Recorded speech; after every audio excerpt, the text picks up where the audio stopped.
पुरळी देवाची कचरा डेपोला भीषण आग लागली होती। तब्बल 13 तास ही आग सुरू होती। काही वेळापूर्वी आगीवर नियंत्रण मिळवण्यात यश आलेलं आहे, मात्र अजूनही अग्निशमन दलाकडून कूलिंगचं काम सुरू आहे। काल दुपारी 4 वाजता ही भीषण आग लागली होती।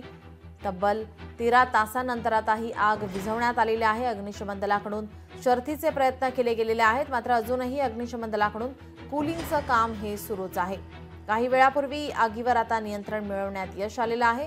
काल दुपारी 4 वाजता ही आग लागली होती।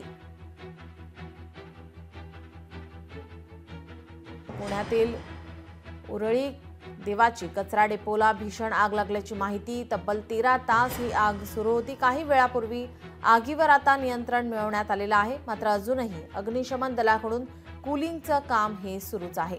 काल दुपारी 4 वाजता ही आग लागली होती आणि आता काही वेळापूर्वी ही आग आता विझवण्यात यश आलेलं आहे, मात्र अजूनही अग्निशमन दलाकडून कूलिंगचं काम हे सुरू आहे। तब्बल 13 तास ही आग सुरू होती।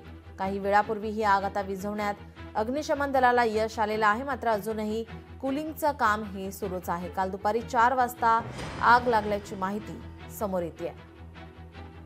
तब्बल 13 तासानंतर आता आग विझवण्यात आली आहे। आपले प्रतिनिधी अमोल धर्माधिकारी आपल्यासोबत जोडलेले आहेत। अमोल, 13 तास ही आग होती, आता ही आग विझवण्यात आलेली आहे, काय अधिकची माहिती? काही वेळापूर्वीच या आगीवर नियंत्रण मिळवण्यात आलेलं आहे। काल दुपारी 4 वाजता फुरसुंगी कचरा डेपोला आग लागलेली होती। सुरुवातीला ही आग छोट्या स्वरूपाची होती, मात्र नंतर ती वाढत गेली आणि त्यामुळे अग्निशामक दलासमोर देखील मोठं आव्हान होतं, कारण की हडपसर भागातील हा जो फुरसुंगी कचरा डेपो आहे, जिथं संपूर्ण पुणे शहराचा कचरा आहे तो एकत्र केला जातो, त्या कचरा डेपोला ही आग लागलेली होती आणि त्यामुळे आग ज्या ठिकाणी लागलेली होती तिथपर्यंत अग्निशमक दल हे पोहोचू शकत नव्हतं आणि त्यामुळेच आगीला विझवण्यामध्ये कुठेतरी अडथळे निर्माण येत होते। मात्र आज सकाळी 6:15 वाजेपर्यंत या आगीवर नियंत्रण मिळवण्यामध्ये अग्निशमक दलाला सुद्धा यश आलेलं आहे। सध्या कूलिंग करण्याचे काम आहे ते सुरू आहे।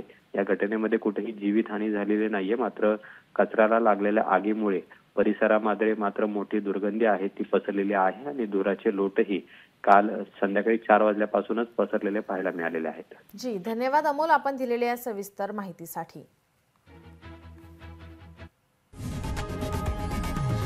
लोकशाही मराठी ऐका, पहा, जागरूक रहा।